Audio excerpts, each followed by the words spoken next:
Recording in progress.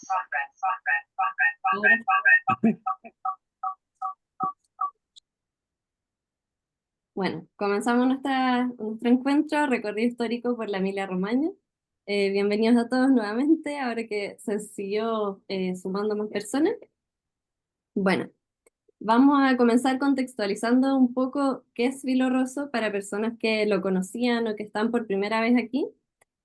Bueno, Filo Rosso es un espacio creativo creado por jóvenes descendientes de Emilia-Romagna para seguir encontrándonos entre nosotros, seguir creando y también como a través de nuestros intereses o miradas, poder como entrelazar el vínculo que tenemos con nuestra región de origen a través de nuestros ancestros. Y bueno, ¿qué ha pasado con Filo Rosso desde que esto comenzó? Esto partió el año 2024, cuando nos reunimos en una conferencia en Sao Paulo, todas las asociaciones junto con un grupo de jóvenes, y de ahí surgió la iniciativa de poder presentar este proyecto a través de un fondo de la consulta del Emiliano Romagnoli en el mundo. Y obtuvimos este fondo junto a una vinculación de 5 asociaciones, y desde marzo de este año que empezamos ya a darle forma al proyecto, en un equipo de 4 mujeres que estuvimos detrás de armar la imagen, el diseño, los contenidos, ir proyectando cómo serían estos distintos encuentros. Entonces lo lanzamos en junio, y en julio tuvimos nuestro primer encuentro, que fue el de maridajes de Emilia-Romagna, un encuentro como relacionado más que nada a temas de enogastronomía. Eh, y ahora este sería el segundo encuentro, vendría en septiembre un tercer encuentro, eh, y luego vamos a hacer como una segunda temporada en que vamos a abrir un poco más como las temáticas eh, vamos a abrir temáticas a que puedan convocar distintos jóvenes a participar en ellas. Entonces va a ser como una segunda temporada, y la idea es que también en esta segunda temporada se lance un concurso de fotografía, que eso ya va a venir después. Entonces, antes de partir, lo que les invitamos es a seguir esta iniciativa que está como emergiendo, y también a proponernos ideas, porque estamos también explorando en crear esto, y siempre que llegan ideas en comunidad, sale más bonito. Bueno, entonces, el orden de hoy día yo les voy a hacer una breve introducción de los presentadores, de los relatores y el invitado que tenemos. Luego vamos a partir con la presentación a través de unas dinámicas que les vamos a pedir ahí con el celular que hagan con un QR. Y después tenemos estos 10 conceptos que van a ir guiando como el proceso de nuestro encuentro. 5 por Pedro, 5 por Bruno. Y luego vamos a tener una sección de comentarios con Franco Finesi.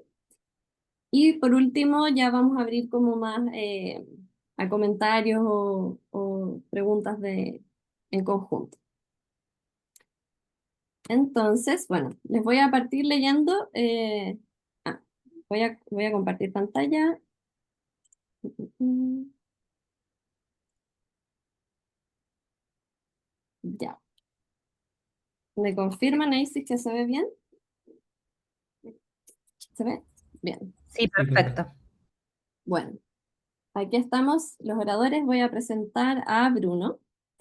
Bruno pertenece al Círculo Emiliano Romagnolo de Bahía Blanca. Es profesor de Historia Moderna y Contemporánea en la Universidad Nacional del Sur. Es conductor del programa de streaming Pizza Birra Stream. eh, ha dictado seminarios en la Universidad del Studi di Roma 3, y se especializó en estudios sobre el fascismo italiano en el interior argentino. Y además es docente de italiano en la Asociación Dante Alighieri de Bahía Blanca.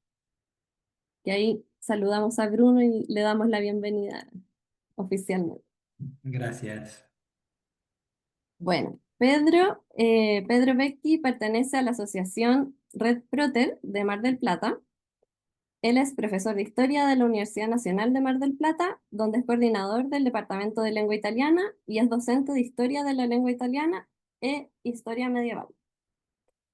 Él fue becario doctoral en la Universidad per gli Stranieri di Siena y en su asociación también ofrece cursos de italiano, difundiendo contenido sobre la cultura italiana que pueden encontrar en su cuenta Sí, Bello Italiano.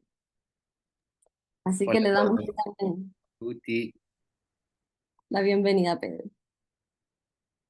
Bueno, y nuestro invitado especial que se encuentra en Chile es Franco Finesi.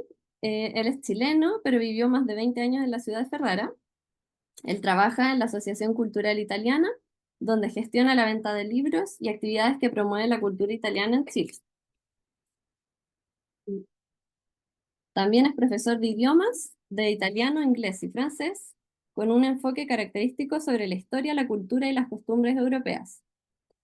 Además, fue ganador del premio a la mejor obra temática realizada por ciudadanos emiliano-romañoles residentes en el extranjero a través del concurso Folco Quilici con su documental Huerta Móvil, Historia de una resistencia en la metrópolis. Así que le damos la bienvenida también a Franco, nuestro Hola a invitado. todos, gracias por la invitación. Buenísimo. Ya ahí se sigue sumando algunas personas, pero vamos a comenzar. eh, Y vamos a comenzar con la primera dinámica, que era lo que les mencionaba de el QR. La idea es que, como aún no hemos iniciado la presentación, todos tienen la mente en blanco, la mente limpia. Vamos a hacer esta dinámica. Ustedes deberían con su celular hacer QR a esta imagen que están viendo y les va a referir a la pregunta ¿en qué palabras pensamos cuando pensamos en la historia de Emilia Romagna? ¿Qué palabras les evoca? eh, ¿Qué les hace pensar en la historia de esta región? Y si es que a alguien no le resulta con el celular, vamos a enviar también por mensaje un link para que puedan pinchar directamente desde su computador o donde estén.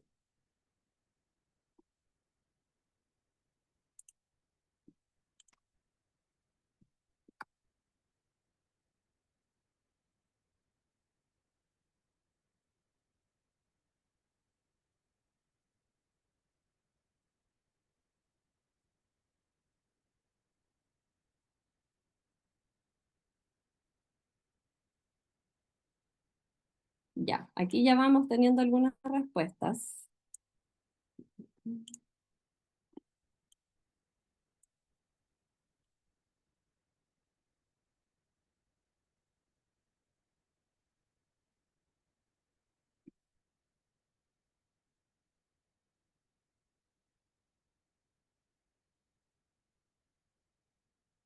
¿Se ve la pantalla de la nube? Súper, vamos leyendo entonces algunas de las palabras que van apareciendo. Tortellini, Boloña, solidaridad, afectos, familia, terra del nonno, Arco de Augusto, università, via Emilia, radici familiari, storie, Pizzantini, Edad Media, saggezza,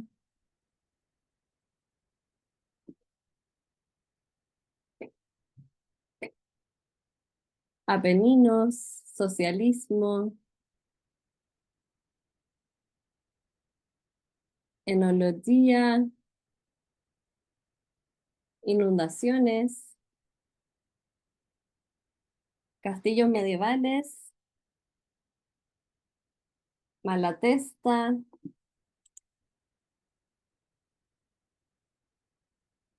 Aparece ya un gran mix de palabras como de distintos orígenes. Me gusta como que la historia aparece desde lo familiar.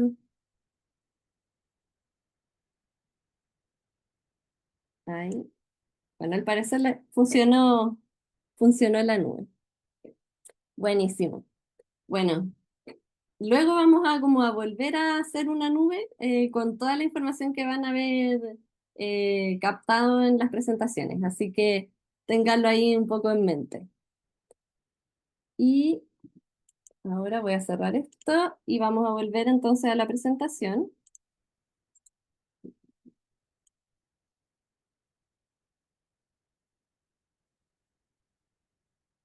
Ahí está. ¿Ven bien? Ahora sí. Ya, aquí aparecieron nuestros 10 conceptos. Eh, ya le puedo dar el pase entonces a Pedro. Él va a comenzar con los primeros 5 conceptos o claves para entender el pasado, presente y futuro de la región.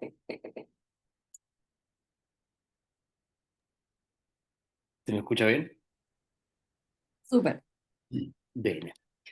Allora, in primis, a me piace parlare sempre un po' in italiano, un po' in spagnolo. Es más, les tengo que confesar algo. Io non parlo mai di queste cose in spagnolo. A noi le lezioni all'università le facciamo en italiano. De manera que cuando los chicos muy amablemente me invitaron a hacer esta actividad, me expusieron a dos desafíos muy importantes. Uno era parlare di queste cose in spagnolo, pero el segundo y el más importante es que nosotros teníamos que hablar de la historia de Emilia-Romagna, y de acá voy a sacar dos problemas, en más o menos media hora. Lo que es intentar más o menos conocer el océano a través de una gota o conocer el funcionamiento del viento a partir del chiflido que entra por la ventana de mi cocina. Sin embargo, yo adopté la postura de intentar dare cinque punti, ¿sí? Algunos 5 grandes conceptos que a mí me parecían relevantes. Y el primero è uno spoiler un po' antipatico. L'Emilia Romagna non esiste. Voy así empezar haciendo una provocazione a voi tutti che state ascoltando in questo momento e penserete, ma come mai non esiste l'Emilia Romagna? No existe la Emilia-Romagna. La Emilia-Romagna existe hace solamente unos 50 o 60 años. Aquella unidad administrativa que nosotros conocemos como Regione Emilia-Romagna, que es el corazón pulsante de una cierta Italia, está en realidad compuesta por dos grandes regiones. Sì? Desde il punto di vista, tra l'altro io sono professore di storia, però ho anche studiato linguistica storica, quindi a mí siempre me gusta volver sobre los fenómenos lingüísticos y los fenómenos literarios, y es muy interesante notar que esto se ve desde un punto de vista lingüístico de manera muy clara. Emilia-Romagna está arriba de una isoglossa, es decir, de una línea que divide dialectos. Sí, vamos a ponerlo en el sistema, en los subsistemas lingüísticos de Italia. Emilia-Romagna es el confine entre lo que nosotros llamamos los dialectos medianos y los dialectos septentrionales. Y la lengua emiliana, l'emilian, que es muy conocido y que es también suele ser muy chistoso para las personas que llegan a Bolonia y escuchan hablar, el Umarell, el Tortlain, el Bulñés, digamos, todas estas cosas, pertenecen a un subsistema que está claramente dividido en emiliano y romagnolo. Eso en realidad es la consecuencia de una evolución disonante en estas dos subregiones de este ficticio país come Marco Polo, que parlava di queste città invisibili, que nosotros hoy día llamamos Emilia-Romagna, que sin embargo logró en estos años desarrollar una identidad muy clara, unas instituciones muy sólidas, mucho más que muchas de las regiones italianas. ¿Cuál es el...? Nosotros en la historia tenemos un vicio que es el vicio de los orígenes, el vicio del nacimiento. Nosotros en la historia nos encanta saber de dónde vienen las cosas. En italiano se diría un vezzo più che un vizio. Sí, que a nosotros nos interesa siempre ver de dónde nació esto. Entonces uno se confronta con un libro y lo primero que se pregunta es de dónde viene. Este nombre sugerente, Emilia, que había una antigua familia romana, la gens o gens en latín eclesiástico Emilia, es decir, una familia patricia de la ciudad de Roma, una de las grandes familias que habían fundado Roma, por obra y gracia de uno de sus hijos más notorios, llevan el nombre. ¿Podemos pasar a la siguiente diapositiva? Perdón. Gracias. Ecco. Eh, por obra y gracia de uno de sus más geniales hijos, lograron que este importante pasaje tuviera el nombre de su propia familia, que era un uso bastante común en la época, ¿sí? Digamos que las obras llevadas adelante por un cónsul, ¿sí? En época yo puse el Impero Romano, ma comunque era forse da parlare di Roma molto più in generale, de nombrar entonces a las grandes obras con el apellido, el gens de la familia que lo había llevado a cabo. Y este es el caso de la Vía Emilia. La Vía Emilia es el resultado, en realidad, de un proceso histórico un poquito más largo. Antes de los romanos, porque es increíble, pero había cosas antes de los romanos, lo que nosotros conocemos como la Pianura Padana estaba densamente poblada por otros pueblos itálicos, ¿sí? Entre ellos los etruscos. Uno a menudo suele relacionar a los etruscos más con la Toscana, però gli Etruschi arrivavano fino all'attuale più o meno Bergamo, cioè occupavano quasi tutto il nord Italia, que se ocupaban, entre otras cosas, un pueblo fascinante que suele cautivar mucho a los historiadores, los misteriosos etruscos. En realidad no son tan misteriosos, incluso conocemos su idioma, lo hemos podido clasificar, más o menos. Pero lo curioso acá es que ellos habían creado un espacio comercial que conectaba el centro italiano, y particularmente desde el siglo V hay un puerto que todavía hoy es muy importante en el centro italiano, che è Ostia, Lido d'Ostia, nei dintorni della città di Roma. Conectaban entonces ese puerto y esa salida comercial mediterránea con dos grandes rutas. Una, la del ámbar, que venía desde Escandinavia, para que nos demos una idea, desde las actuales Suecia y Noruega.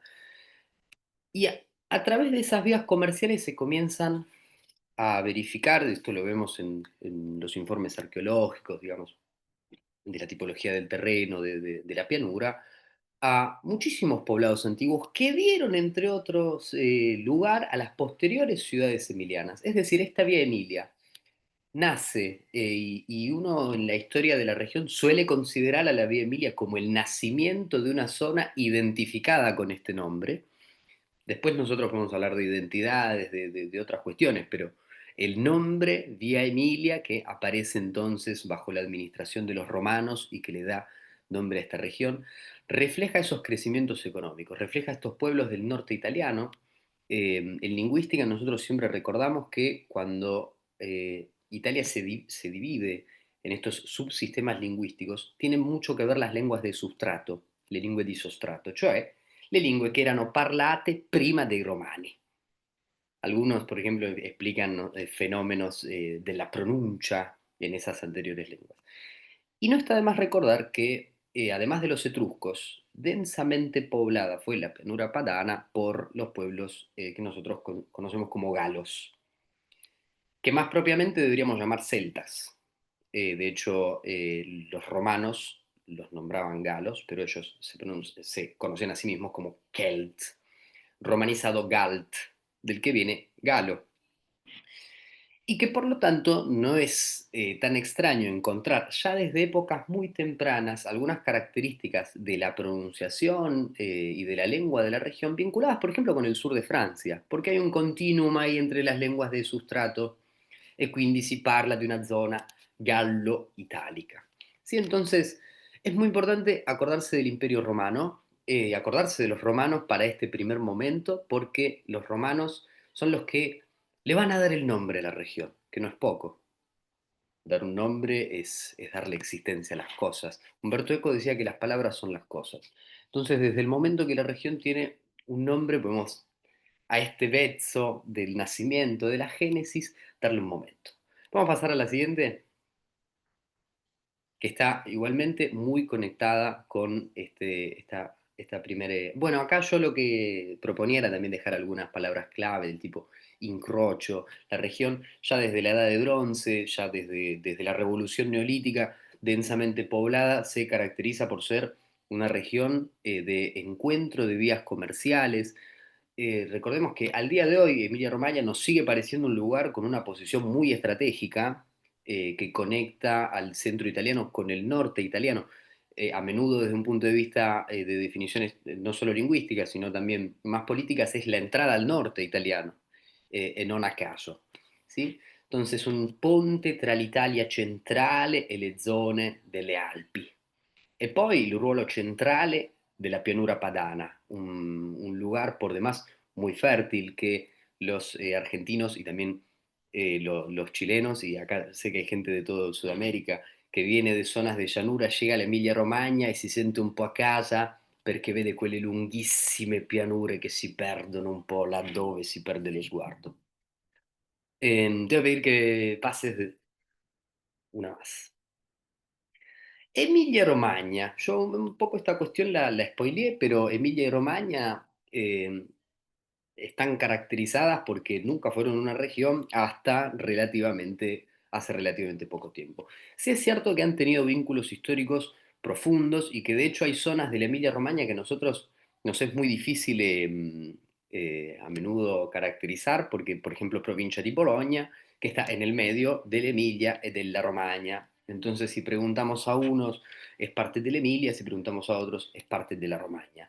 Yo creo que la solución ahí es hacer un censo casa por casa, ver cómo hacen i tortellini, porque por lo general la panza no miente con estas cosas y la respuesta definitiva se encontrará en un censo de estas características.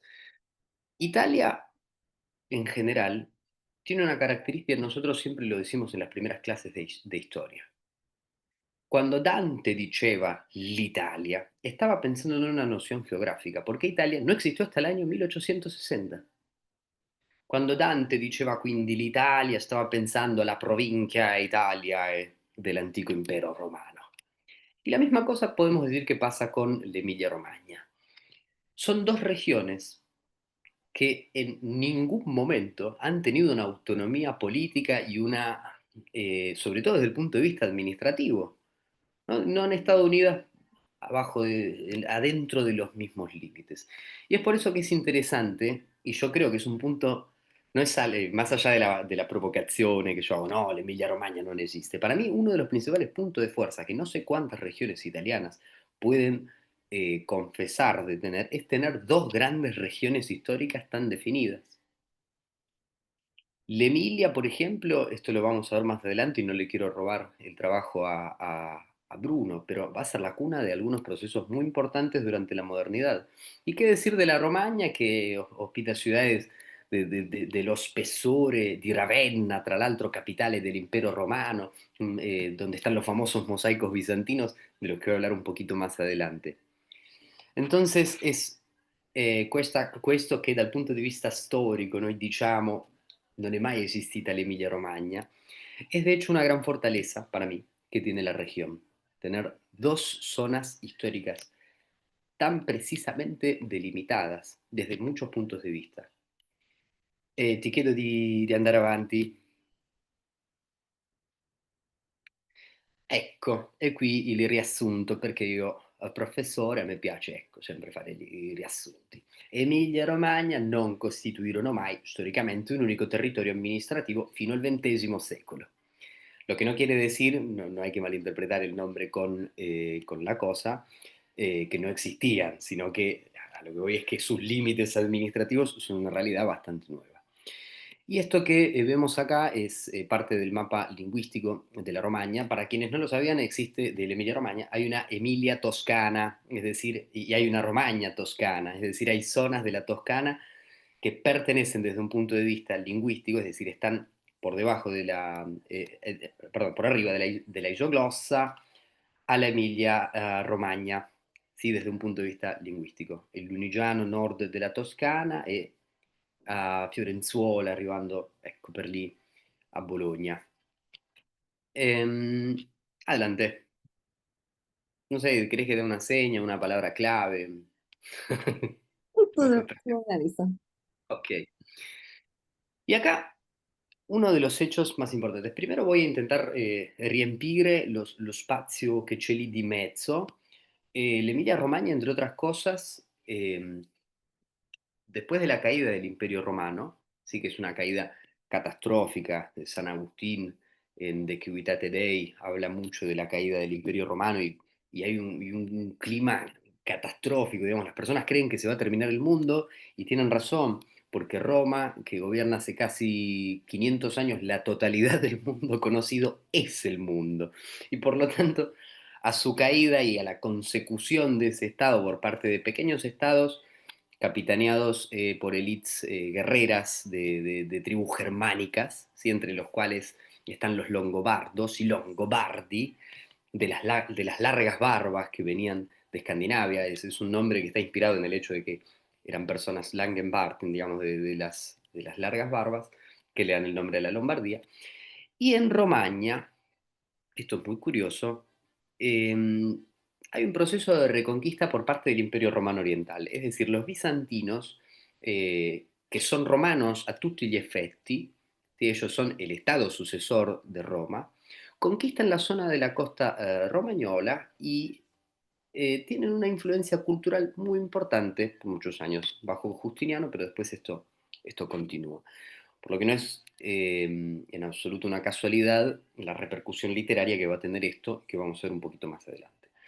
Y Emilia-Romagna, durante la Alta Edad Media y durante las inmediaciones del año 1000, se desarrolla como una de las zonas más prósperas de Europa, entre otras cosas, una de las zonas donde más crece el comercio, donde más crece el fenómeno urbano. Cuando cae el Imperio Romano, las ciudades se vacían en muchas regiones de Europa Occidental.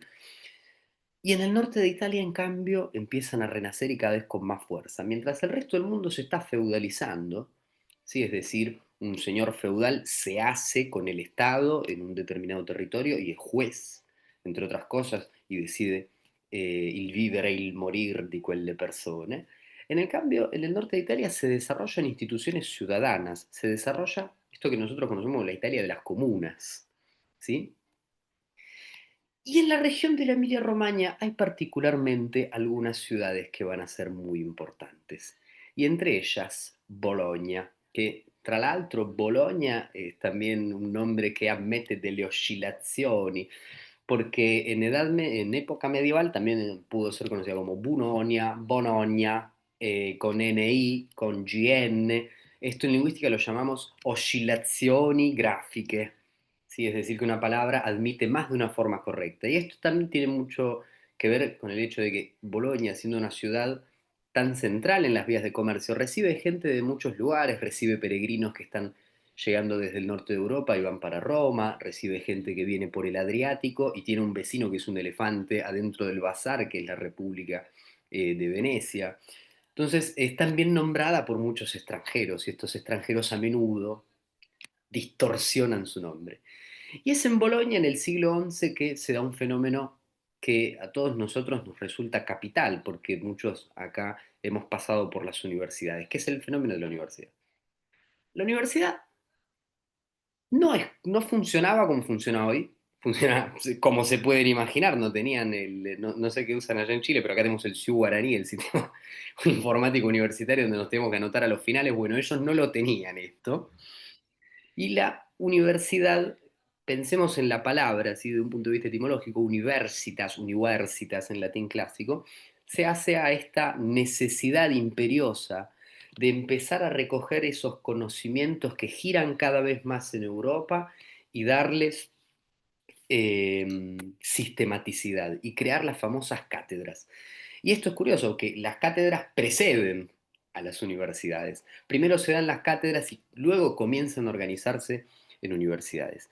L'Università di Bologna, quella più antica in Europa, entre otras cosas, se especializa en dos ramas del saber que en tiempos medievales son muy, muy importantes. Una es la ley, el derecho, y la otra es la teología.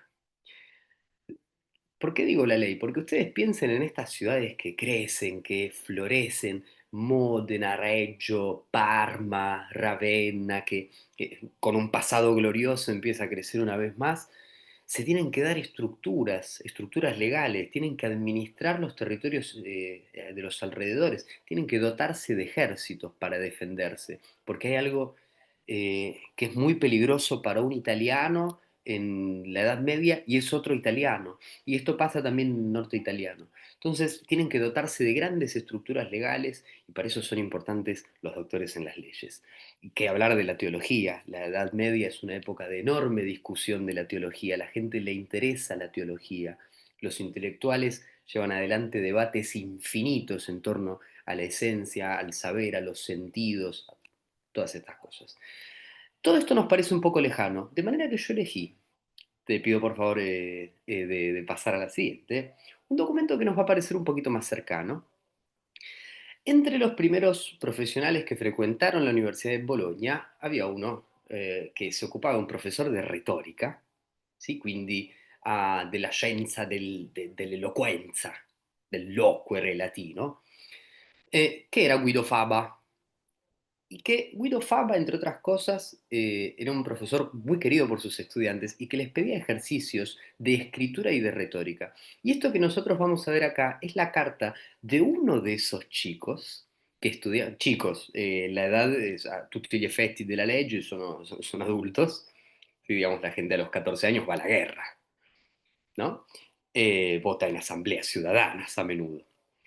Y uno de estos estudiantes suyos escribió esta carta en un ejercicio de retórica y nosotros lo encontramos en realidad adentro de otro documento. Nosotros, me refiero al gremio de los historiadores, no es que fui yo, adentro de otro documento en realidad administrativo más grande, y en el original dice andato sono al prato della filosofia bello, delectevole, glorioso, e volsi cogliere flore de diversi colori, a ciò che o facesse una corona de meravigliosa bellezza, la quale resplendesse in lo mio capo e in la nostra terra, agli amici e parenti redesse odore grazioso.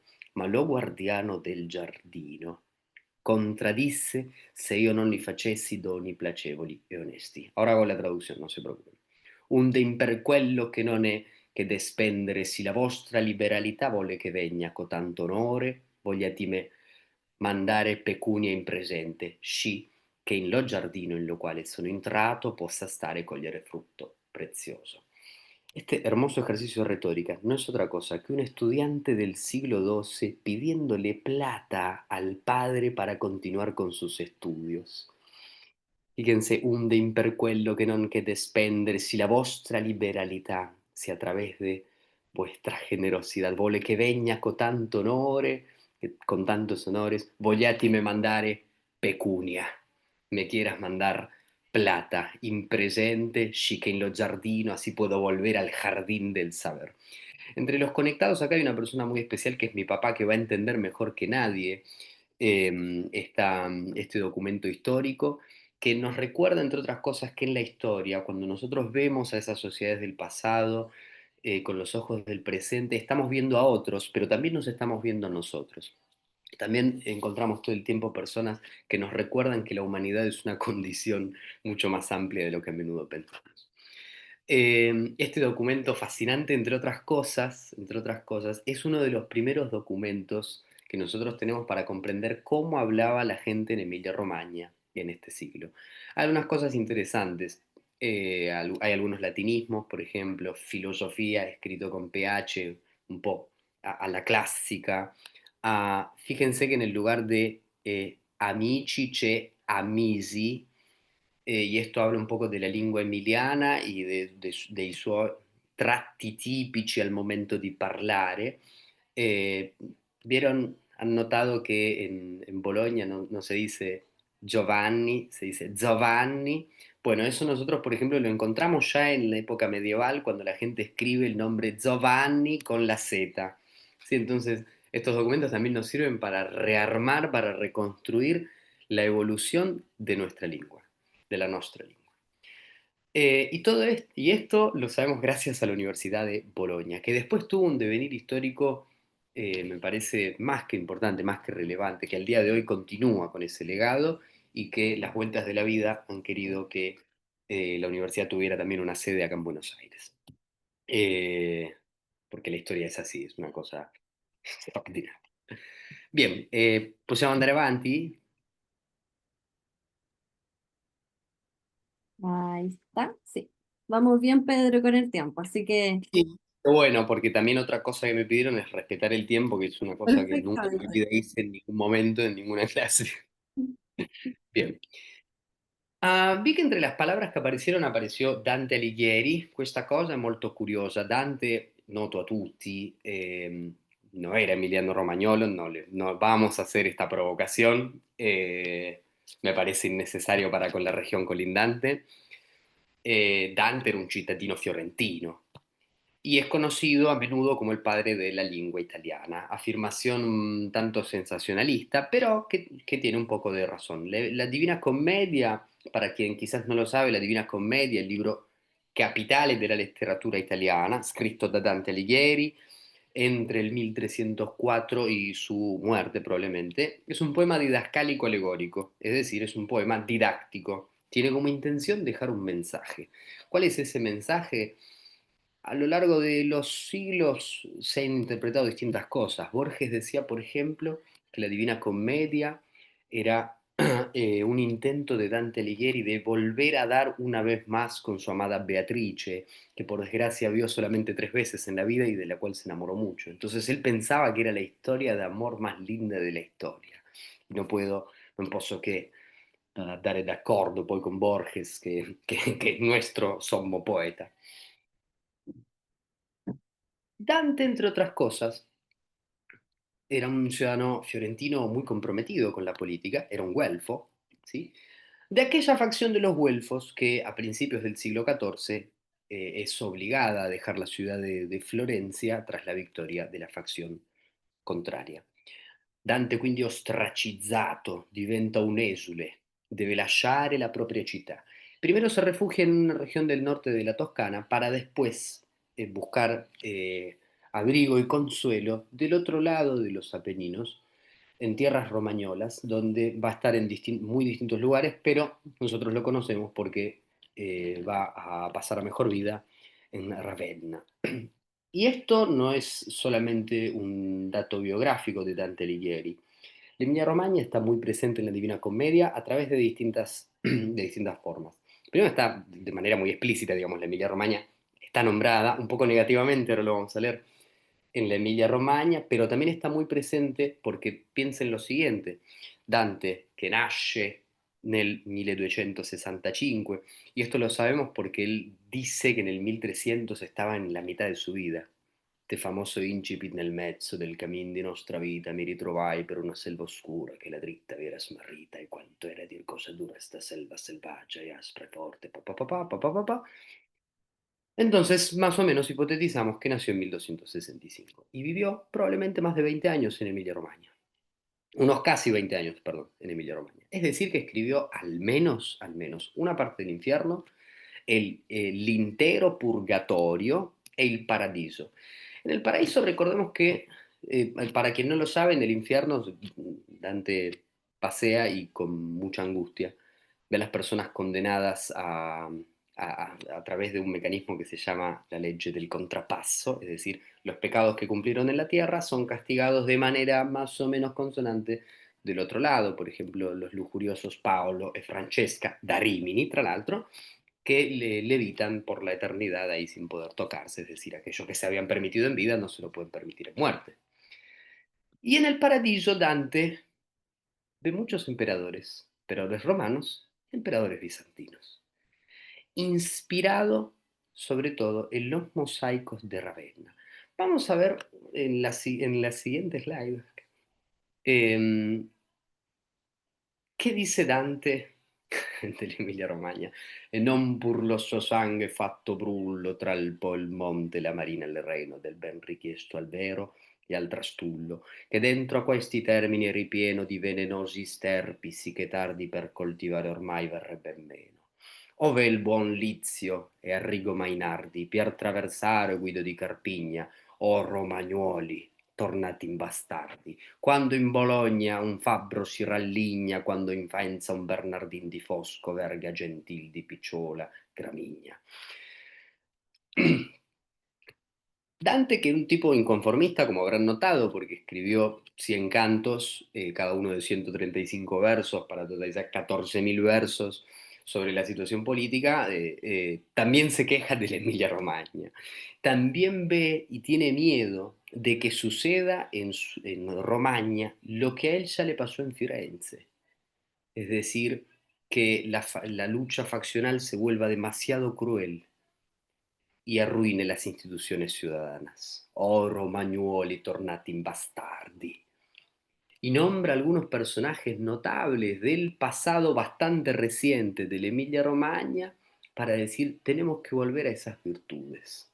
Es decir, la Emilia-Romagna permea la obra capital de la lengua italiana. Recordemos que casi el 40% del vocabulario de uso cotidiano del italiano actual è attestato per la prima volta nella Divina Commedia, es decir, a Dante le debemos casi la mitad de las palabras que usamos cotidianamente en italiano. Y entre otras cosas, a mí siempre me gusta recordar en clase que en Dante también vemos por primera vez muchos insultos. Sobre todo en el infierno, naturalmente, donde el registro puede darse esa posibilidad. Pasamos a la próxima. Perdón.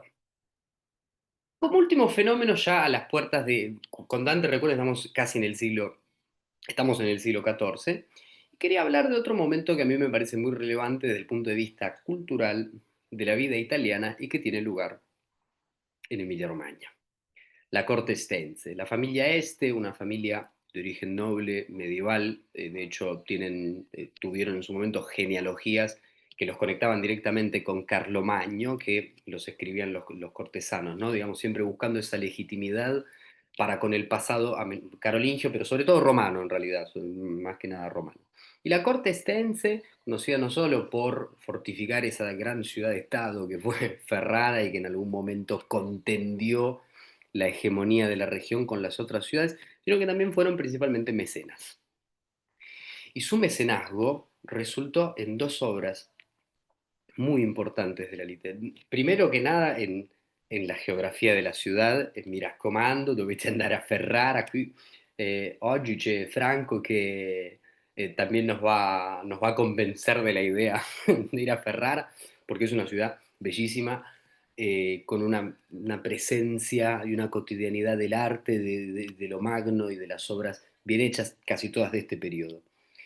En la corte estense había personajes, muchos literatos, entre otras cosas, y hay dos que nos interesan, che sono Emiliano Romagnoli, che hanno dato un contributo inestimabile alla lingua italiana. Uno es Matteo Maria Boiardo, el conde de Scaldiano, que escribe una obra que es muy conocida, es muy estudiada, quien hizo la escuela en Italia la sufrió, che è L'Orlando innamorato.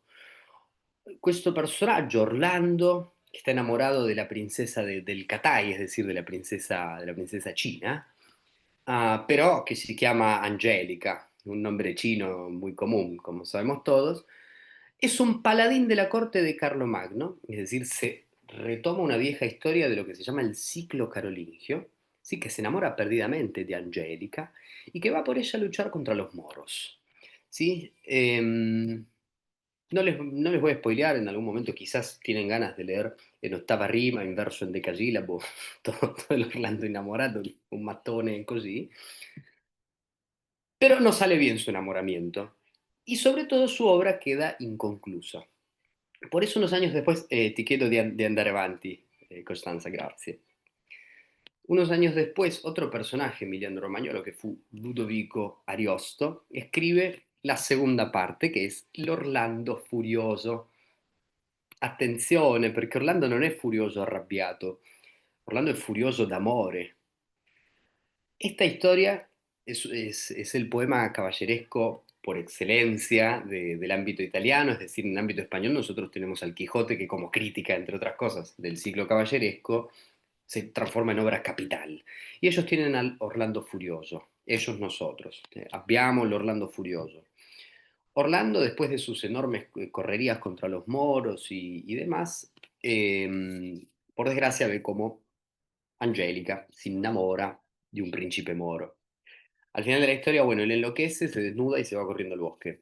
Ecco perché furioso, diciamo impazzito, lui impazzisce.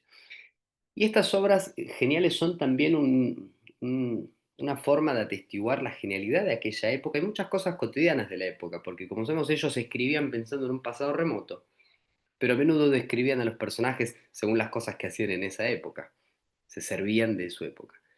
Y para concluir con esta, estamos bien de tiempo, ¿no? Sí, llegué bien, dice, perfecto. Quería retomar dos frases muy célebres que nosotros siempre en Historia de la Lengua tenemos que analizar, l'Orlando innamorato del Boiardo y l'Orlando furioso del Ariosto, que son obras capitales también para la evolución de la lengua italiana, porque, este dato no me quería olvidar, en esta época se discute lo que se ha llamado la cuestión de la lengua, es decir, puede resumirlo de la siguiente manera. Los literatos se preguntaban qué lengua había que usar, ¿sí? ¿Qué modelo había que adoptar? Y entre otras cosas, había quien creía que había que adoptar la lengua toscana de 2 siglos antes, es decir, la lengua en la que escribió Dante, pero principalmente Petrarca e Boccaccio. Boiardo y Ariosto contribuyen a este proceso de unificación lingüística escribiendo sus obras en esa lengua, en ese italiano letterario, que no es el italiano emiliano que ellos hablan, no es su propio dialecto, sino que ellos hacen generosamente esta muestra de unidad, si se quiere, para con el resto dell'Italia, escribiendo la propia ópera in un italiano letterario. Está plagado de emilianismi, romagnolismi, ¿sí? De palabras emilianas y romañolas, que sin embargo fundan en cierta manera la literatura italiana moderna. La verità è bella, né per tema si debba mai tacerne per vergogna. Es hermosa la verdad, ni por temor se tenga que callar, ni por vergüenza, se come il viso si mostrasse il core. Orlando Furioso. Estas palabras las pronuncia Orlando, el paladín, si como la cara se mostrara il corazón. Queria quindi chiudere con queste due citazioni. Fue más que un recorrido, fue una cabalgata por la historia antigua y medieval de la Emilia Romagna. Pero bueno, tenía también otras cositas, pero ya, después quizás en la sección preguntas salen. Niente, vi ringrazio dell'attenzione de haber escuchado y le cedo la palabra a Bruno, no quisiera robarle más tiempo. Muchas gracias, Pedro. Excelente condensación. Justo como en media hora lo logramos, así que para dar continuidad ahora a este pasaje, le damos la palabra a Bruno. Bienvenido, Bruno. Bueno, gracias, muchas gracias. Buenas tardes, buenas noches a quienes están escuchando esto. Gracias, Pedro. Voy a permitirme una digresión de decir cosas lindas porque la verdad que yo me lo hubiera quedado escuchando.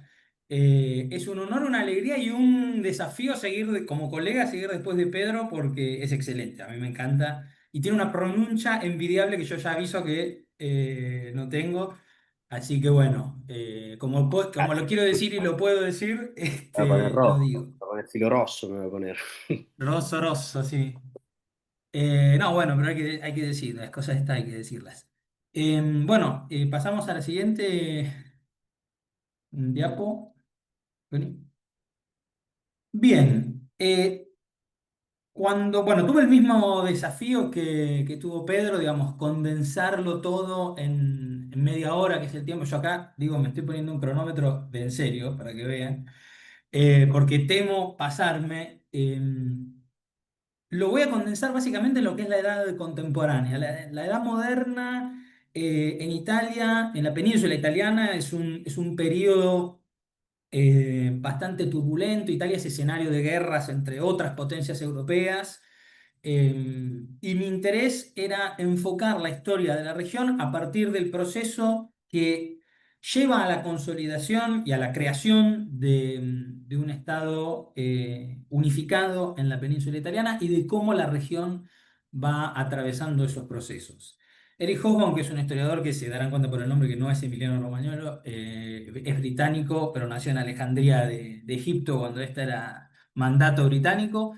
Dividió la edad moderna y la edad contemporánea, digamos, habla del largo siglo XIX como edad contemporánea, que comienza, porque largo, porque comienza en 1789 con la Revolución Francesa, eh, y por eso decidí arrancar con el arribo de los franceses, de los revolucionarios franceses a la península italiana. El concepto que elegí es el de República Cispadana.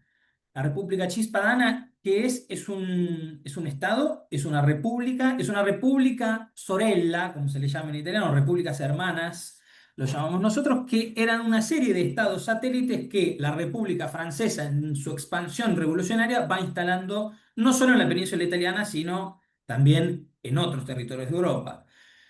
Tiene una breve duración.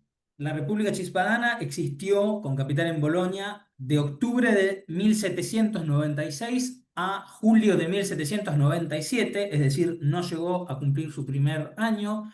Luego se fusiona con la República Transpadana, que tenía capital en Milán, y forma la República Cisalpina, y ahí ya la capital queda en la ciudad de Milán. Y luego sufrirá diversos devenires reorganizativos a medida que la Francia revolucionaria tiene su propio desarrollo y, por ejemplo, se transforma en un imperio, entonces finalmente formará parte del Reino de Italia, que existió entre 1805 y 1814. Esa bandera que ven ahí es la bandera de la República Cispadana. Y pasamos a la próxima diapositiva. Me pareció interesante incluir este dato. Esa sala que se ve a la izquierda es la sala del Tricolore en Reggio Emilia. Eh, Città del Tricolore, ¿por qué? Porque esa ecuación, esa bandera que vimos recién, es la primera vez que el tricolore italiano, verde, bianco, rosso, se adopta como bandera nacional. Es cierto, esos colores no se inventaron ahí, se habían usado en 1789 como forma de cocarda, digamos, de escarapela en Génova. La Legione Lombarda, que eran tropas lombardas leales a los revolucionarios franceses, la habían usado el año anterior como estandarte militar, pero como bandera nacional, es decir, como bandera de un Estado, es la primera vez que se aplica el tricolor italiano. Por ahí puse también una pintura de la época.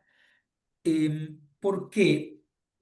Porque la invasión, porque en definitiva es una invasión de la península italiana, ¿no? Es la Francia revolucionaria que ingresa, representada nada más y nada menos que por Napoleón, en 1796, a eh, incorporar o poner bajo su ala ciertos territorios mediante el establecimiento de estas repúblicas hermanas que quedan inicialmente a cargo de revolucionarios locales, es decir, de personas de la península italiana que adscribían a los valores revolucionarios de libertad, de igualdad y de fraternidad, eh, y que luego sí va a terminar en una ocupación más directa, sobre todo después de que Napoleón vuelve en 1800 para poner en orden la situación, después de que la primera coalición antifrancesa toma el poder en Italia otra vez en 1799.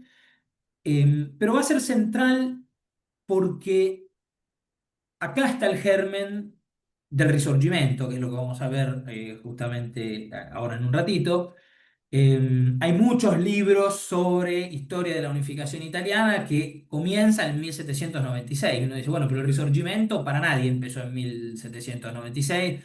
Puede empezar en 1815, puede empezar en 1831, puede empezar en 1848, en 1859, pero en 1796, con los franceses, con esa ocupación militar, llegan ideas. La Revolución Francesa es tan importante porque desencadenó procesos que quizás no estuvieron nunca en los planes de nadie. Por ejemplo, las independencias de nuestros países. Eh, pero en este caso ingresaron a Italia ideas como soberanía popular, representación política, contrato social, ideas que no se iban a ir con los soldados franceses. Eh, y que por lo tanto está ahí el germen del Risorgimento, que es el próximo proceso. Pasamos a la próxima diapositiva. Il Risorgimento. ¿Qué es el Risorgimento? A grandes rasgos podríamos definirlo como el periodo de unificación italiana. Es decir, es el proceso que inicia con la Italia de la Restauración, es decir, con los estados eh, que surgen de la caída de Napoleón y en el cual se restablecen las autoridades tradicionales de esos distintos espacios, y finaliza con la existencia de Italia, ahora sí, una unidad política que podemos llamar Italia, que va a faltar para que tenga la conformación territorial que tiene hoy, y que por lo tanto es un proceso de delimitaciones porosas. Yo decía, bueno, hay quien dice que comienza en 1815, porque ya los primeros levantamientos, los motines de los carbonarios son en 1820, y Mazzini funda la Joven Italia en 1830. pero que tiene su primer episodio de efervescencia popular en 1848. Acá Italia no escapa al resto de Europa.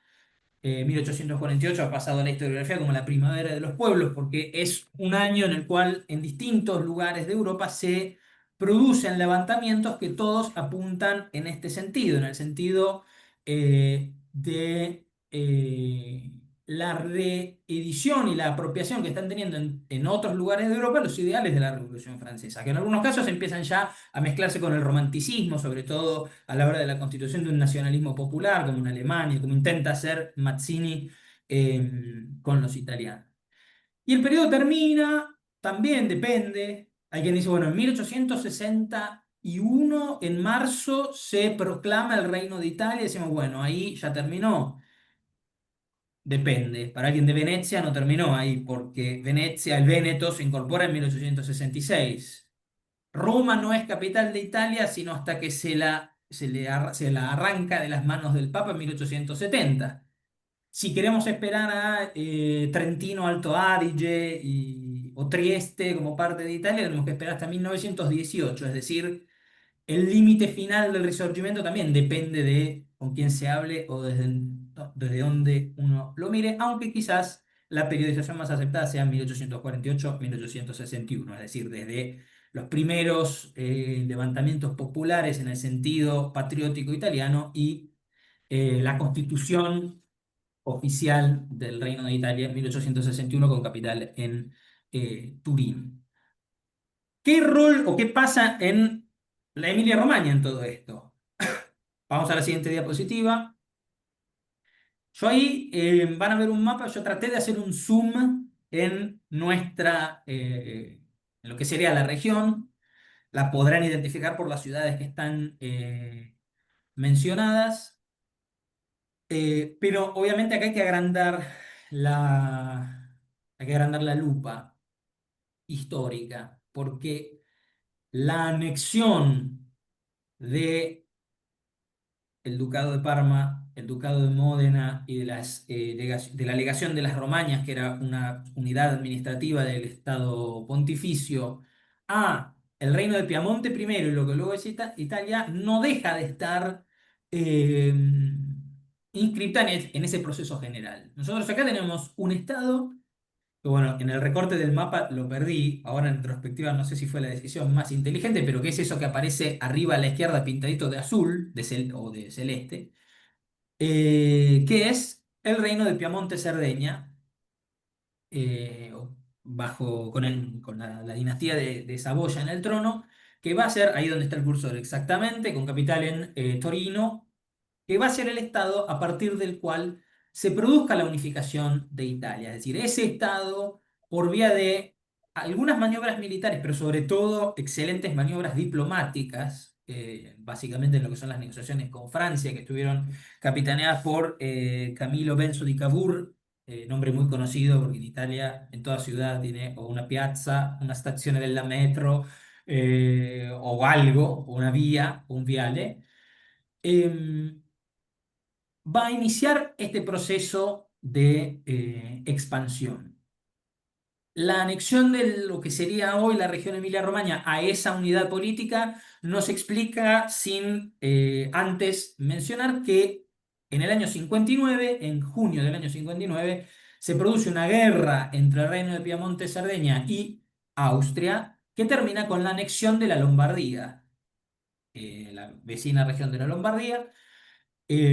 Cuando las noticias de la guerra con Austria, ese secular enemigo que el nacionalismo italiano, perdón, en gran parte forjó como tal, como enemigo de la unidad italiana, implica o hace estallar una serie de insurrecciones en ciudades que ya nos tocan más de cerca, en Parma, en Bolonia, en distintas localidades de la Romaña se producen insurrecciones de patriotas italianos envalentonados por esa guerra contra Austria.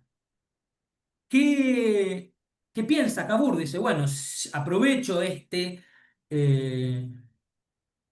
fervor, podríamos llamarlo así, revolucionario patriótico, llevó adelante plebiscitos que expresen la voluntad popular de incorporarse al reino de Piemonte-Cerdeña en este proceso de unificación de la península italiana. Para lograrlo, tiene que negociar con Francia, que está interesada en que haya un Estado fuerte, sobre todo en el norte de la península italiana, un Estado que sea tapón, que le sirva como de paragolpes, diríamos, contra Austria. Eh, En esas negociaciones es que el reino de Saboya termina cediendo a Francia regiones como Niza y como Saboya. Regiones simbólicamente muy importantes. Saboya es la cuna de la dinastía que gobernó Italia hasta 1946. Nizza es la ciudad de nacimiento de Giuseppe Garibaldi. En el 11 y el 12 de marzo de 1860, entonces con el visto bueno de Francia, se producen estos plebiscitos de anexión. Si han, es otro contexto geográfico, pero bueno, si han leído El Gato Pardo, que incluso hace poco tuvo una readaptación, creo que en Netflix o en alguna plataforma, no sé si podíamos decir la marca, a mí no me pagó nada Netflix, este, aparece el plebiscito, solo que en Sicilia, ¿no? Pero son estos plebiscitos que en gran parte hay una voluntad popular y en gran parte hay una voluntad política de que salgan 99% o más a favor, ¿no? Los resultados de los tres plebiscitos del Ducado de Parma, del Ducado de Módena y de la Legación de las Romañas dan arriba del 99% por la unión a la monarquía constitucional del re Vittorio Emanuele II. Ahí lo que yo les puse en la otra imagen es la scheda electorale. Todo el mundo tiene muy presente la de República o Monarquía del 2 de junio 46. Acá tenemos la de ese plebiscito.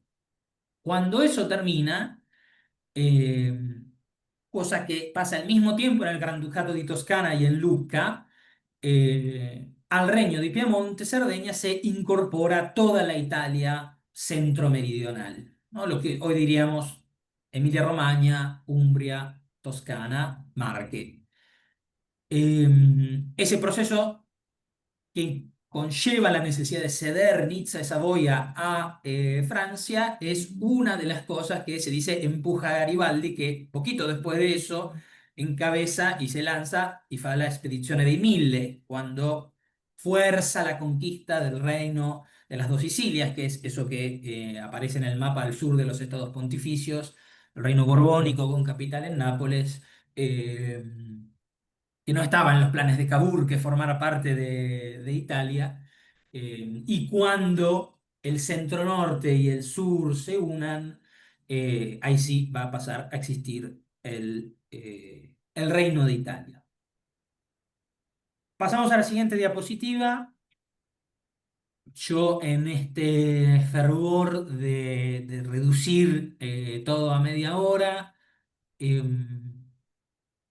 pasó por alto las primeras décadas de Italia Unita, lo que se conoció como la etapa liberal, y voy directo a el fascismo, el fascismo.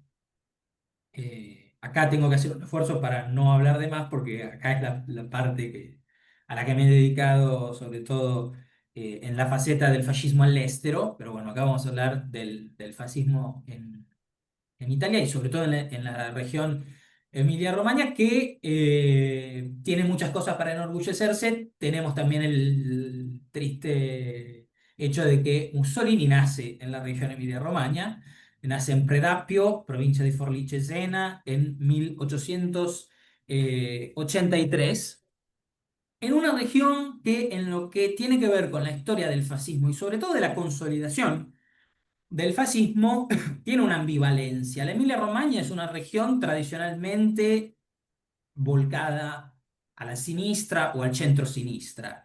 Yo vengo de una familia de tradición socialista, donde el socialismo pesaba más que la italianidad, quizás, donde, por ejemplo, el idioma no se conservó, y sin embargo, a mí desde chico me decían que nosotros veníamos de la Emilia Rosa, la Emilia Roja. De hecho, una de las palabras que surgió ahí en la nube es socialismo. Eh, Quizás por ser uno de los espacios donde después de la Primera Guerra Mundial la efervescencia revolucionaria, eso que pasó a la historiografía como el bienio rosso, ¿no? El bienio rojo, ocupaciones de fábricas, huelgas obreras, huelgas campesinas, ocupaciones eh, de lo que hoy llamaríamos emprendimientos agrícolas, pero quiero decir de campos, eh, victorias electorales en elecciones comunales de el movimiento socialista revolucionario en la región Emilia-Romagna, es una región en donde particularmente la reacción fascista es también muy fuerte.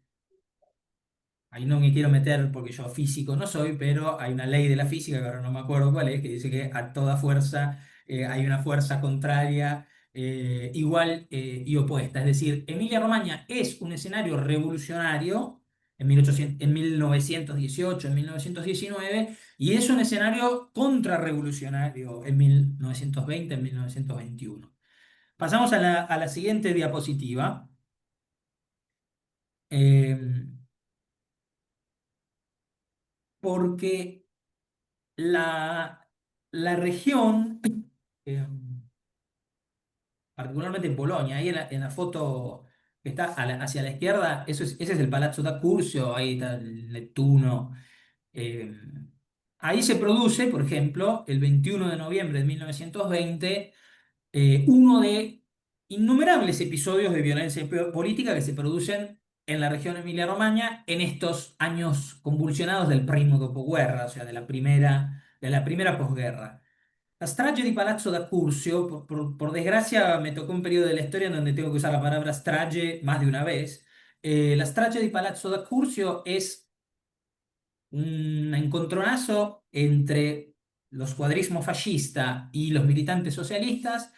Los militantes socialistas estaban acompañando la toma de poder de la Junta Comunal que había ganado el Partido Socialista. Son atacados por una escuadra que eran los grupos, bueno, grupo de tareas, es una denominación nuestra vinculada a los años 70 acá, pero eran las fuerzas de choque del fascismo. eh, que termina con 11 muertos, entre ellos un consejero del Partido Nacionalista que era aliado del fascismo, eh, y que da cuenta de este periodo convulsionado de violencia urbana, también de violencia rural, y que en el proceso termina dando un cambio y alterando la ecuación de fuerzas.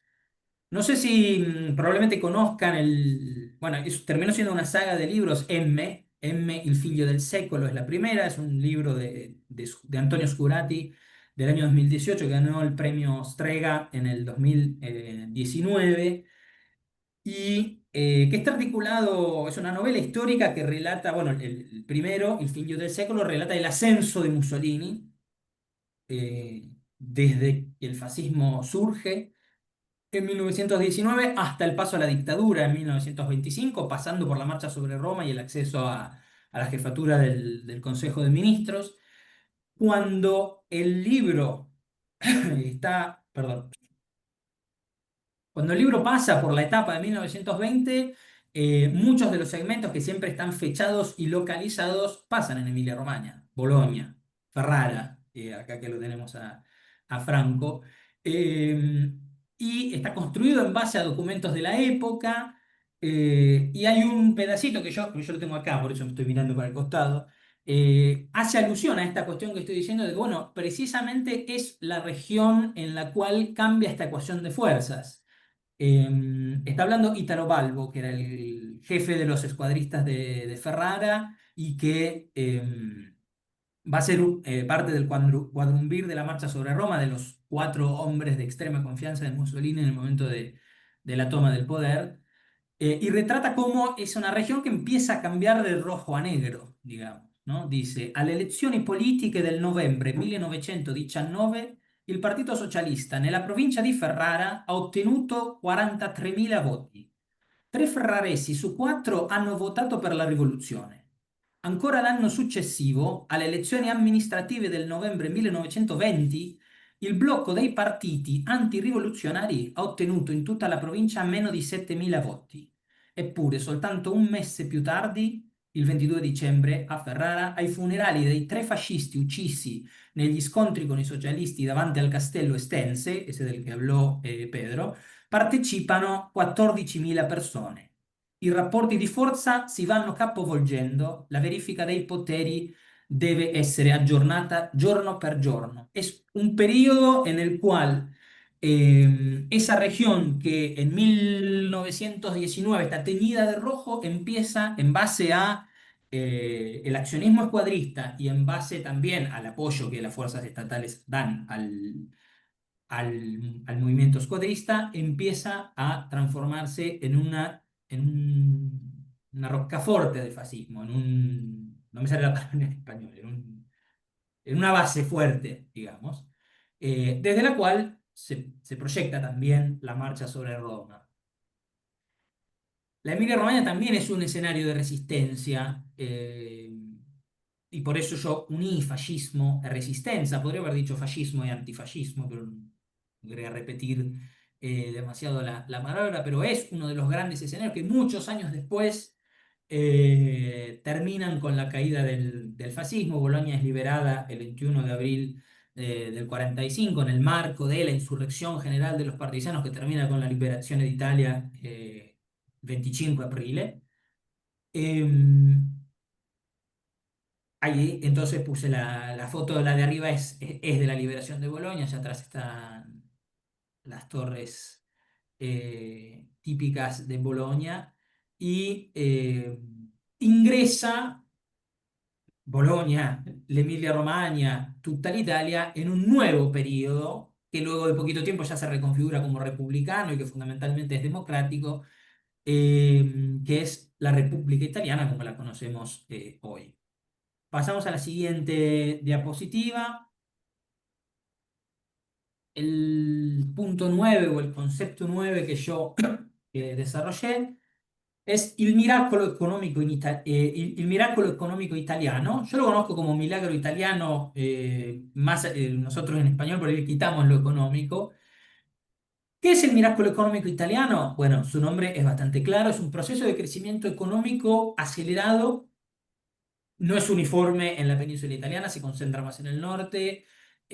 No es uniforme para todos los sectores sociales, no es que de golpe todo el mundo fue rico, pero sí es un proceso de transformaciones socioeconómicas importantes. Italia crece entre 1959 y 1962 a más del 5% anual, tiene un gran desarrollo industrial, y esas transformaciones socioeconómicas empiezan a volverse tangibles para capas cada vez más grandes de la sociedad.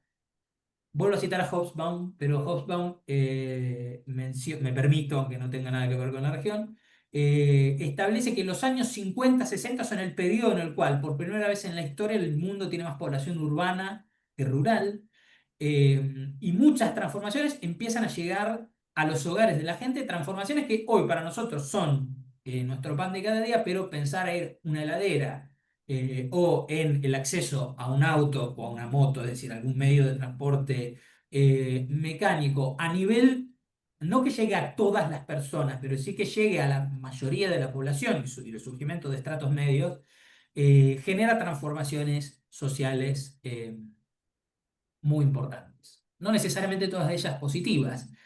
A eso vamos a ir en el siguiente proceso. Pasamos a la siguiente diapositiva. ¿Qué me interesa destacar de este periodo? Sobre todo en lo que atañe a nuestra región. Tradicionalmente se enfoca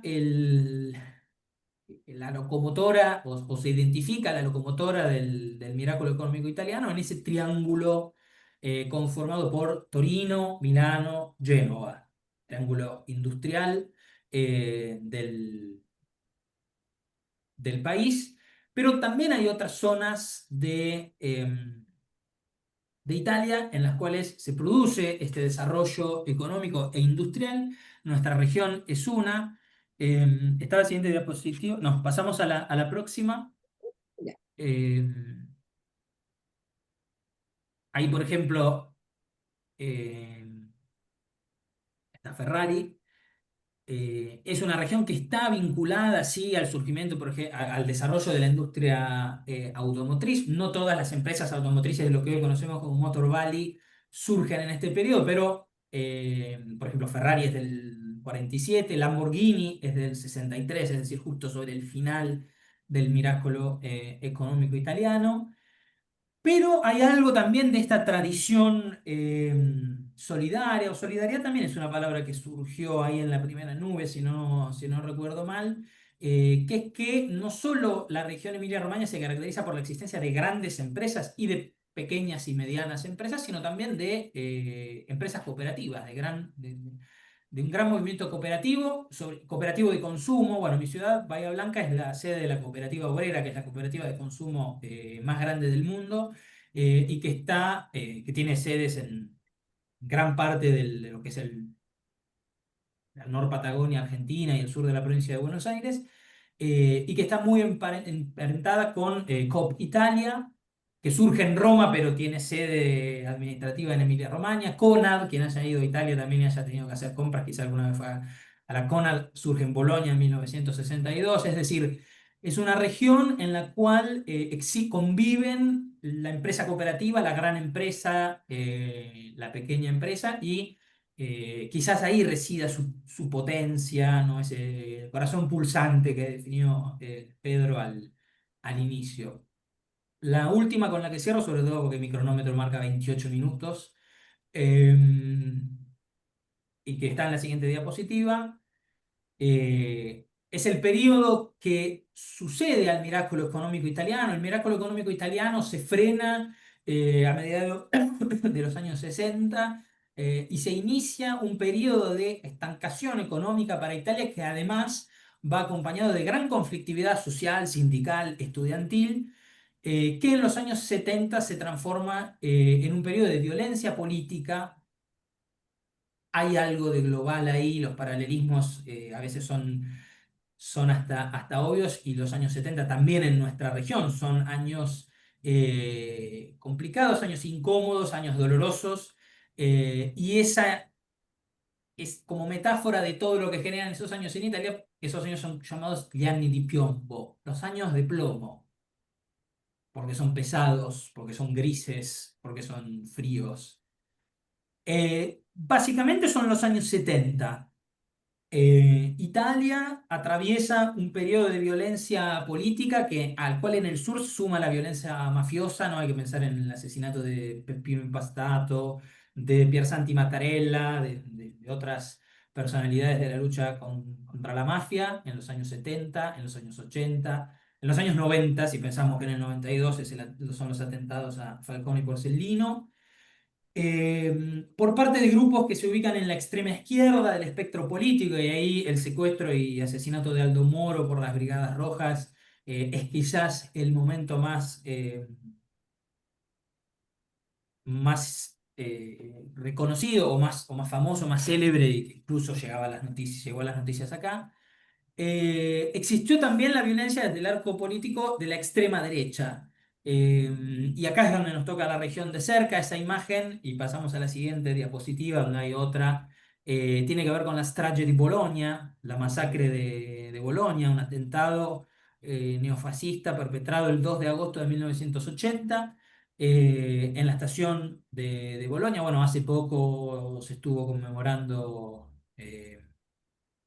un nuevo aniversario de ese atentado. Quien haya tomado un tren o se haya bajado de un tren ahí, están algunas placas con los nombres de las víctimas. 85 víctimas fatales, si no recuerdo mal. Em, que fue el corolario de una serie de atentados que la extrema derecha italiana hacía en el marco de un programa que se llamaba Strategia de la Tensione, estrategia de la tensión, es decir, generar terror para dificultar el funcionamiento de las instituciones, y así forzar quizás la toma del poder por parte de algún sector de las Fuerzas Armadas a la derecha del espectro político. Esto no voy a ahondar demasiado, pero tiene que ver incluso con Giovanni Di Lorenzo, el piano solo en los años 60, pero bueno.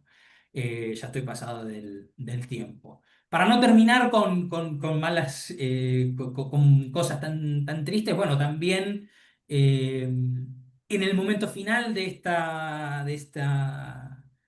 eh, charla que hemos sostenido con Pedro es donde encontramos por fin algo que se llama Emilia Romagna. Él lo anticipó, dijo, la Emilia Romagna no existe. Ahí se solidarizó con los compañeros molisanos que también tienen que enfrentar su pretendida no existencia en redes sociales.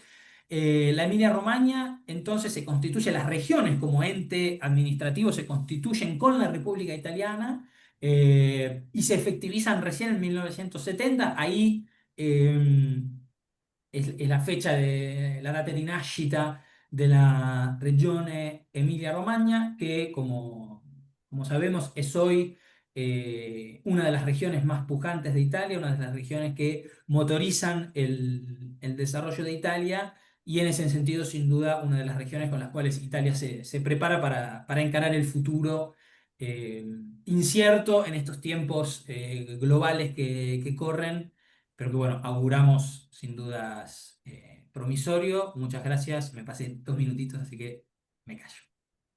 No, perfecto, Bruno, muchas gracias. Los dos lograron perfectamente el desafío de la condensación histórica. Eh, Vamos a retomar una conversación con Franco, pero antes de eso, como vamos a aprovechar de que tienen la mente ya fresca con todo lo que ellos contaron y contaminada con nuevos conceptos, para hacer nuestra segunda nube de palabras. Y la idea es conocer cuáles son las nuevas palabras o conceptos que ahora te quedan sobre la Emilia Romagna. Así que, igual que la vez anterior, pueden con el celular tomar el QR que están viendo en la pantalla. Y ahí veo también que Magalí compartió por el mensaje. También ahí pueden pinchar y ir directamente. Así que voy a ir abriendo la nube en directo.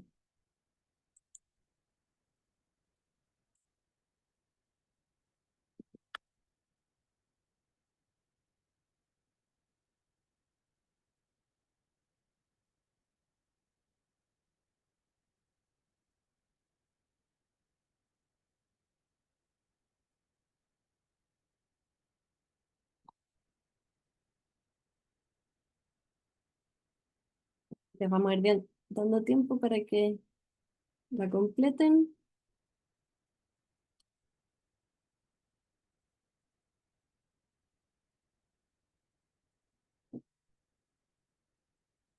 Si quieren ir leyéndola conmigo, Pedro y Bruno. eh, Me gusta, uno puso genio Emiliano Romagnolo. Ecco, bravo. Estaba leyendo lo mismo. Sí, Siamo anche molto umili. Crocevia, libertà, resistenza, letteratura, cooperativismo, Orlando, l'Orlando Furioso, ah, Risorgimento, miracolo economico, fascismo e resistenza, mecenate, bella questa, innovazione applicata, eh, miracolo económico. miracolo economico, No, Sanura. Sí, aquí ya aparece la historia pura, porque cambiaron casi todas, aparecieron muchísimas nuevas. sí, Muchos más. vamos a comparar después la nube y se las vamos a ir compartiendo. Randizzoni di Parma, amicizia, fortaleza, historia.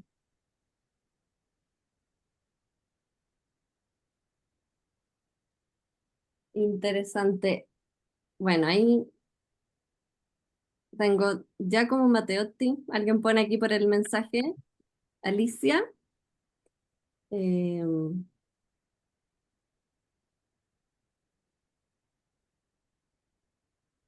Súper. Después vamos a compartir la nube con todo lo que haya aparecido. Em, bueno, a ver, voy a dejar de compartir entonces la nube. Y ahora la idea es dar unos 10 minutos aprox de comentario y más conversación entre Franco Finesi, nuestro invitado, que también va como a dialogar con Pedro y Bruno. Y bueno, yo conozco a Franco, los dos vivimos en Santiago y estamos como conectados con la italianidad. Nos vemos, nos encontramos en distintas cosas y también nos une la fascinación por la ciudad de Ferrara. Yo viví 6 meses ahí, pero Franco pudo vivir mucho más tiempo, así que eh, tenemos esta ciudad en nuestro corazón. Así que Es bienvenido, así. Franco. Muchas gracias por la invitación. Quería felicitar a los chicos porque cumplieron esta misión imposible de resumir 5 conceptos cada uno tan amplios y que cubren épocas tan amplias, pero lo lograron bien en esos 30 minutos, una cosa que de verdad parece imposible y que yo, que me dedico a la venta de libros, a veces me cuesta explicar a los clientes dónde pueden conseguir el material para aprofundizar épocas históricas que en lo general son pensadas como muy cortas o separadas de forma muy rígida y no es así, sobre todo en una región como Emilia-Romagna donde pasaron muchas civilizaciones, muchas costumbres y muchos eventos históricos. Entonces, lograr en media hora hablar de tantas cosas da solo ganas de interesarse más e ir más en el detalle. Eh, Quiero profundizar 2 puntos, uno por Bruno y uno por Diego, si no me equivoco. Pedro, disculpa. Por Pedro. Pedro hablaba de estos ríos navegables que cruzaban la región y que en realidad conectaban varias regiones de Italia, ya en una época anterior a la de Cristo. Justamente en mis partes fue encontrada una nave de esta famosa civilización etrusca que tiene más de 4.000 años, porque de 2.000 años antes de Cristo, y está en un museo. Algunas cosas están repartidas en el Museo de Comacchio, otras están repartidas en el Museo de Spina de Ferrara, y son objetos de esa antigüedad, en museos que la gente no conoce mucho, porque una persona que va a Italia viaja principalmente a las grandes ciudades, pero en su pequeño Comacchio y Ferrara tienen un tesoro de antigüedad que es desconocido al grande público. Y los museos son muy accesibles, no cuentan con esa típica cola como, por ejemplo, cuando uno va a ver el Coloseo en Roma. Y esto para decirle que de verdad nuestra región tiene tesoros culturales e históricos que todavía falta conocer y que no son abiertos, no son conocidos por el largo público. Así que eso era el aspecto de lo etrusco que a mí también me llama mucho la atención y me da mucha curiosidad. Eh, y Bruno hablaba justamente de toda la época del fascismo y del antifascismo. Mencionaba también el exilio del Castello Estense, o sea, la matanza que hicieron los fascistas frente al castillo de Ferrara, pero toda la región tuvo eventos así. De hecho, es muy difícil encontrar en Italia un pueblo o una pequeña ciudad que no tenga eventos como eso. Hay otro muy famoso como el exilio dei Fratelli Cervi, o sea, una matanza de varios hermanos que fueron matados cerca de Reggio Emilia, porque justamente eran partisanos, y así hay muchos lugares. Entonces, cuando uno vive en Emilia-Romagna, se cruza con estos eventos históricos en el día a día, en el nombre de las calles, en las placas conmemorativas, y quizá uno en el momento en que vive allá no lo piensa mucho, pero de verdad, desde la historia más antigua hasta la más moderna, cruzaron nuestra región. Un poco porque bendecida del cruce de estos ríos, que antiguamente eran todos navegables, e hicieron también la fortuna de muchas repúblicas, como lo fue Venecia en algún momento, como lo fue Vicenza, porque eran conectadas. Y eso nos lleva también a pensar sobre otro punto que se tocó en estas presentaciones, que yo creo que es la representación, o sea, ¿qué queremos decir nosotros cuando decimos que somos italianos, que somos romagnoli, que somos emiliani? o que somos de Emiliano Romagnoli. ¿Qué nos une en esas etiquetas? Una serie de costumbres, la historia de las civilizaciones que pasaron por nuestro territorio, la comida. Yo creo que son tantas cosas juntas, pero se pierde un poco de esa definición identitaria si no hacemos encuentros como estos, donde se habla un poco de la historia del territorio, porque es tanta historia que algunas épocas están en peligro de ser perdidas o no ser contadas a las nuevas generaciones. Así que de verdad, agradezco Constanza Filoroso por haber pensado este buen evento que nos ayuda de alguna forma a mantener nuestra identidad como Emiliano Romagnoli, como descendientes de Emiliano Romagnoli, y de verdad, tendríamos que hacer más eventos de este tipo. Buenísimo, Franco. No sé si tienes como alguna pregunta que le quieras hacer a los chicos. Sí, sí, que me respondan ambos. ¿Cuál es para ellos la época, eh, obviamente cruzando época y territorio, época y ciudad, más hermosas para ellos, totalmente subjetivo la opinión, la época más hermosa que vivió un sector determinado de Emilia-Romagna? Yo creo que es una pregunta un poco difícil. A mí me gusta pensar que lo mejor siempre es pasar que no pasó, a pesar de haber estudiado historia. Sin embargo, la pregunta es ¿para quién? O sea, si uno pregunta para los emilianos romagnolos, sin duda que de los 50 esta parte con el milagro económico italiano y con el enorme paréntesis del dolor que supuso, como muy bien explicaba Bruno, toda la cuestión de los atentados, de Gianni Di Piombo, sin duda, de un tiempo a esta parte.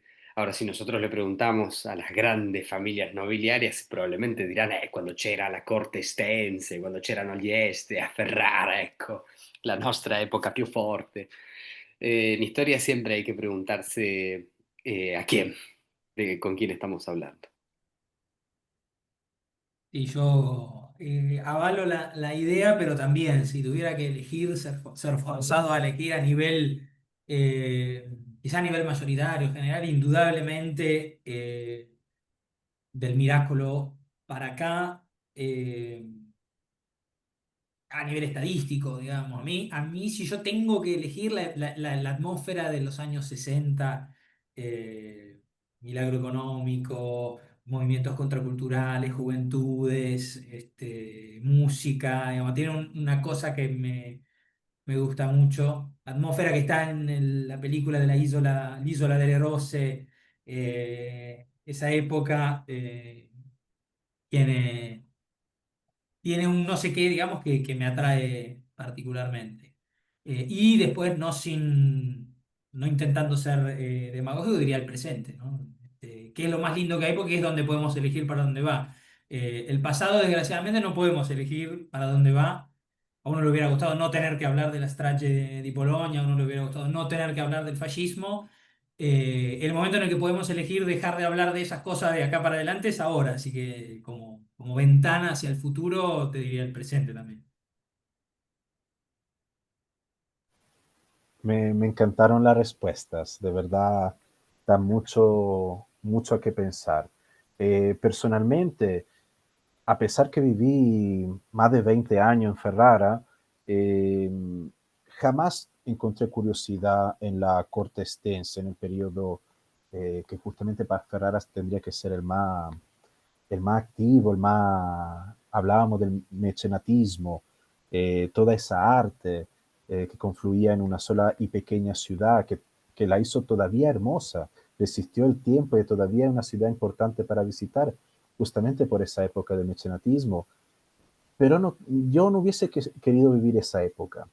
Yo tengo por fortuna el recuerdo de mi abuela italiana que me hablaba de la reconstrucción, del hecho de tener miedo todavía. Mi abuelo había sido capturado en Trípoli durante la triste historia colonial italiana. Lo habían capturado los alemanes en Trípoli. Había regresado todo flaco, Mi abuela después de poco quedó embarazada y con el miedo, la incertidumbre, igual lograron reconstruir, poner un negocio en Lago Santo, este pequeño pueblo a 40 kilómetros de Ferrara, y de ahí se generó la que es mi familia italiana.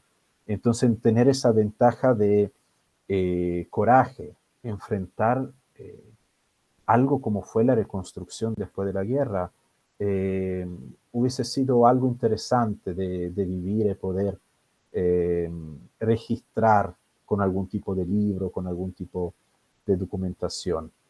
Siempre me llama mucho la atención todo lo que la archivística sobre la reconstrucción. Así que esa era mi respuesta personal y totalmente subjetiva. Constanza, ¿quieres agregar algo más? Buenísimo. Quería abrir igual un espacio como de conversación o preguntas a otras personas, pero antes de eso quería ver si es que querían saludar algunas personas que pertenecen a las asociaciones de Emiliano Romagnoli en el mundo. Por ejemplo, vi ahí conectado desde el inicio a Alejandro Forni, que es parte de las 5 asociaciones que formaron el proyecto de Filo Rosso. Así que te agradezco haber conectado. ¿Quieres hacer un saludo? Sí, saludar a todos, agradecer por esta oportunidad de conocer más de la región y de compartir con gente que ya apreciamos. Kiara hoy no podía conectarse justo por cuestiones de trabajo, pero bueno, siempre alguien de la Asociación Netuno anda dando vueltas, así que aprovecho para saludar a todos, veo muchas caras conocidas. Buenísimo, muchas gracias Alejandro. También vi por ahí que uno de los jóvenes, Lisandro Ilía, nos escribía ahí un mensaje agradeciendo por la información y por este espacio de Filo Rosso. Aprovechando otro presidente de las asociaciones, que sería Pietro Bianchini, ¿quieres dar un saludo? Está en silencio. Hola. Ah, aquí estamos.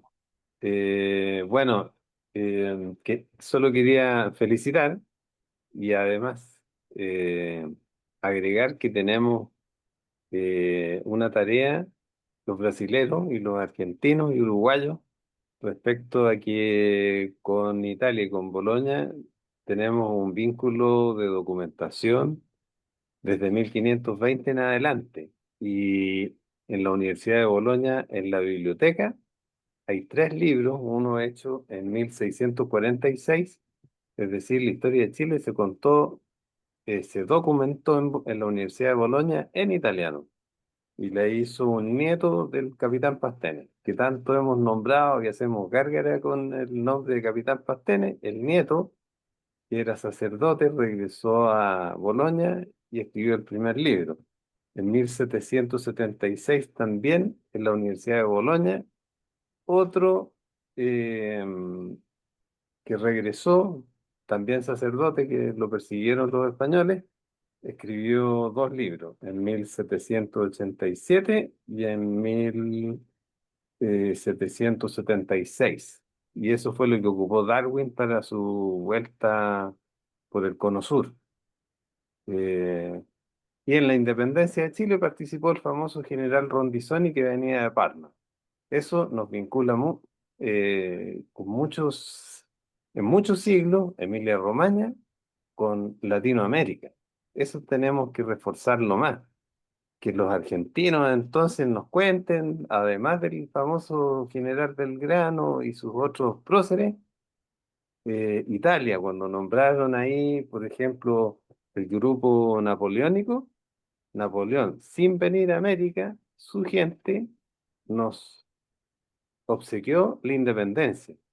Y ese grupo además se embarcó en 1822 a liberar a Perú. O sea, nuestro amigo Sanata también tiene algo que agradecer a quienes pusieron en riesgo su vida para liberarnos de 3 siglos en los cuales los españoles frenaban la educación. Hablamos de la Universidad de Bolonia, Y a América le costó 3 siglos que la gente se educara. O sea, el Renacimiento llegó con un desfase de 3 siglos.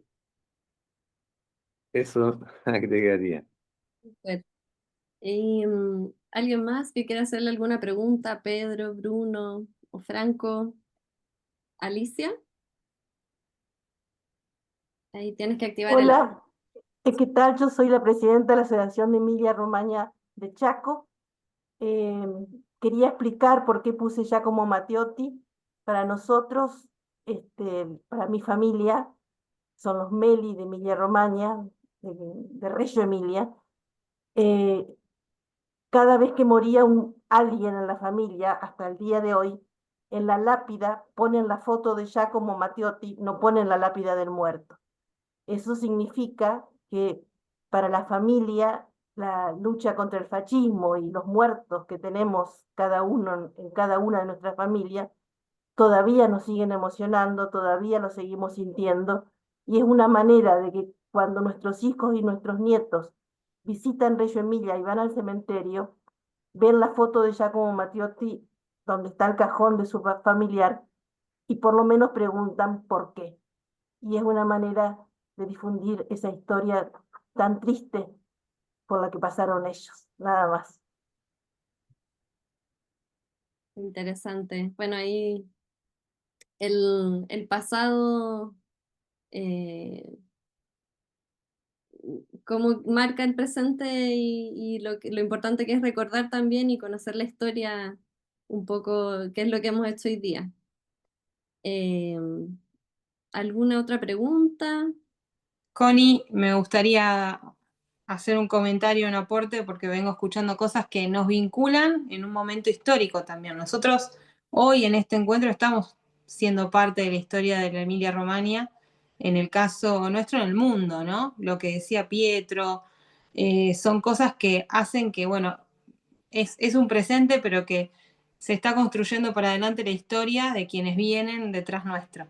Y escuchándolo a Franco, él hablaba de Ferrara y me acordé de este libro que tengo en casa, que dice Perché Ferrara è bella. Más de 300 páginas tiene este libro. Y vos que sos arquitecta vas a valorar mucho esta frase que dice, la arquitectura è la struttura formale della storia, firmada por Sergio Bettini. Y en eso también recordé y rememoré una iniciativa muy linda de la consulta que fue hacer un libro sobre los arquitectos de la Emilia-Romagna en el mundo, que también tuvieron mucha injerencia en Latinoamérica, la ferrovía, en la Patagonia, que es donde soy yo, edificios en Buenos Aires, Rosario, por doquier hay mucho de esta historia que nos vincula, nos va a seguir vinculando con este filo oroso, ¿no? que hoy estamos construyendo. Así que mil felicitaciones, Bruno y Pedro. La verdad que son dos genios. Buenísimo. Maga también es parte del equipo Filo Rosso que hemos estado trabajando estos meses junto con Agostina Gentile y Ana Yaneta, que hemos estado todas conectadas hoy día. Agus, ¿quieres dar un saludo? Buenas, ¿cómo están? Yo aprovecho para agradecerles a todos los presentes y en especial a Pedro y a Bruno. Sus exposiciones, sus relatos fueron sumamente interesantes y creo que nos mantuvieron a todos muy, muy atrapados con estos conceptos que fueron recuperando y recorriendo, así que realmente les agradezco por haberse sumado y a todo el resto por haber participado. Gracias, Agus. Bueno, así que ya vamos cerrando. Les pasamos el aviso que entonces este video va a quedar grabado y se va a subir en Migre, eh, que es el Museo de la Inmigración Emiliano Romañola, para si quieren compartirlo después o seguirnos a nosotros. Y le agradecemos por haber estado conectados porque acá en Chile son las 8:20, pero en Argentina deben ser las 9:20. Así que para que ya tengan buenas noches y gracias por haber estado con nosotros. Voy a Gracias. detener la grabación. Ay. Gracias a todos, nos vemos.